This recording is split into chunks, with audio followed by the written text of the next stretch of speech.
শনিবার শুরু হওয়া যুক্তরাষ্ট্র ও ইরানের মধ্যকার যুদ্ধবিরতি আলোচনা কোনো চুক্তি ছাড়াই শেষ হয়েছে। এর ফলে মধ্যপ্রাচ্যে পুনরায় বড় ধরনের সংঘাতের আশঙ্কা তৈরি হয়েছে।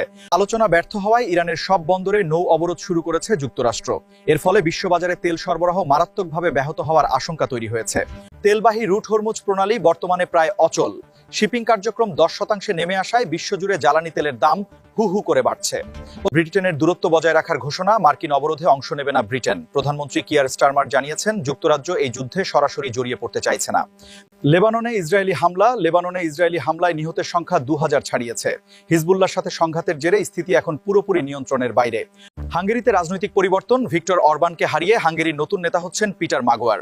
এই পরিবর্তন ইউরোপীয় ইউনিয়নের রাজনীতিতে বড় প্রভাব ফেলতে পারে। ভারতে শ্রমিক অসন্তোষ, জ্বালানির দাম বাড়ায় নয়ডায় ব্যাপক শ্রমিক বিক্ষোভ চলছে। পরিস্থিতি নিয়ন্ত্রণে আনতে পুলিশ টিয়ার গ্যাস ব্যবহার করেছে।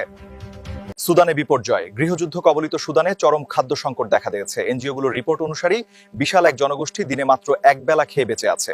সীমান্ত নিরাপত্তায় উচ্চ সতর্কতা ভারতের। মধ্যপ্রাচ্যের অস্থিতিশীল পরিস্থিতির সুযোগে প্রতিবেশী সীমান্তগুলোতে অনুপ্রবেশ রুখতে বিএসএফ এবং সেনাবাহিনীকে হাই অ্যালার্টে রাখা হয়েছে। গ্রিন এনার্জি ও সোলার বিপ্লব ভারতের। তেলের দাম বাড়ায় দেশ জুড়ে সৌরশক্তি এবং ইলেকট্রিক ইন্ডাকশনের ব্যবহার বাড়াতে সরকারি ভর্তুকি ও বিশেষ প্রচারণা আরও জোরদার করা হয়েছে। আজকের জন্য এই পর্যন্তই। আবার আসছি পরবর্তী আপডেট নিয়ে, সঙ্গে থাকবেন। ধন্যবাদ।